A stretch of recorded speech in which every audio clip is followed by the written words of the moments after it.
On vous présente maintenant l'histoire de Nick, un jeune de la DPJ qui a connu une enfance remplie de turbulences. Mais après avoir accepté de l'aide, il se prend en main pour tenter d'avoir un futur meilleur. Il demande maintenant que l'organisme qu'il supporte reçoive davantage de financement.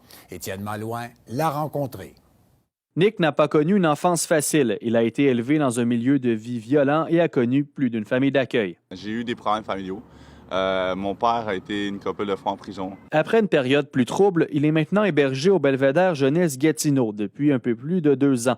Une maison de transition qui réalise de l'accompagnement pour favoriser la transition des services sociaux vers l'autonomie. Il poursuit même ses études sur place. Puis moi, mon but, c'est de finir le plus possible, le plus d'années possible d'école pour pouvoir avoir un meilleur emploi, un meilleur salaire.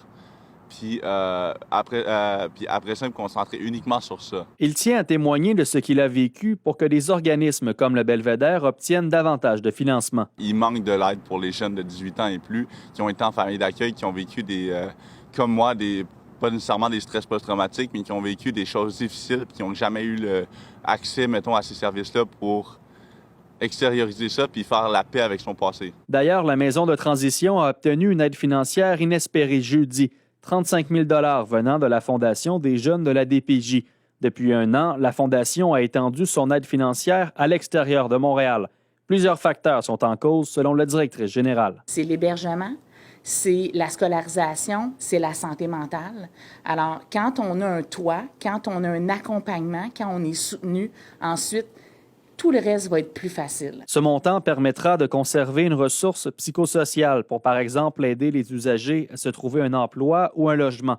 Mais il en faudra bien plus, selon le directeur général. Quand on a 16 lits, ça vaut 1,3 million de fonctionnement annuel. Et on est sur une base 1,5 million présentement. Alors, l'écart est très grand. C'est pas le 35 000 qui va résoudre ça. Mais c'est toujours un départ que d'avoir des partenaires qui comprennent l'enjeu. Nick espère également que le financement du centre qu'il fréquente sera augmenté. Pour que les gens comme moi, qui ont vécu des problèmes dans leur enfance avec leurs parents ou peu importe, aient des ressources comme ici, puis que ces ressources-là aient un meilleur budget pour justement aider ces enfants-là ou ces jeunes adultes-là qui ont besoin de ces ressources-là. Étienne Malouin, RNC Nouvelles, Gatineau.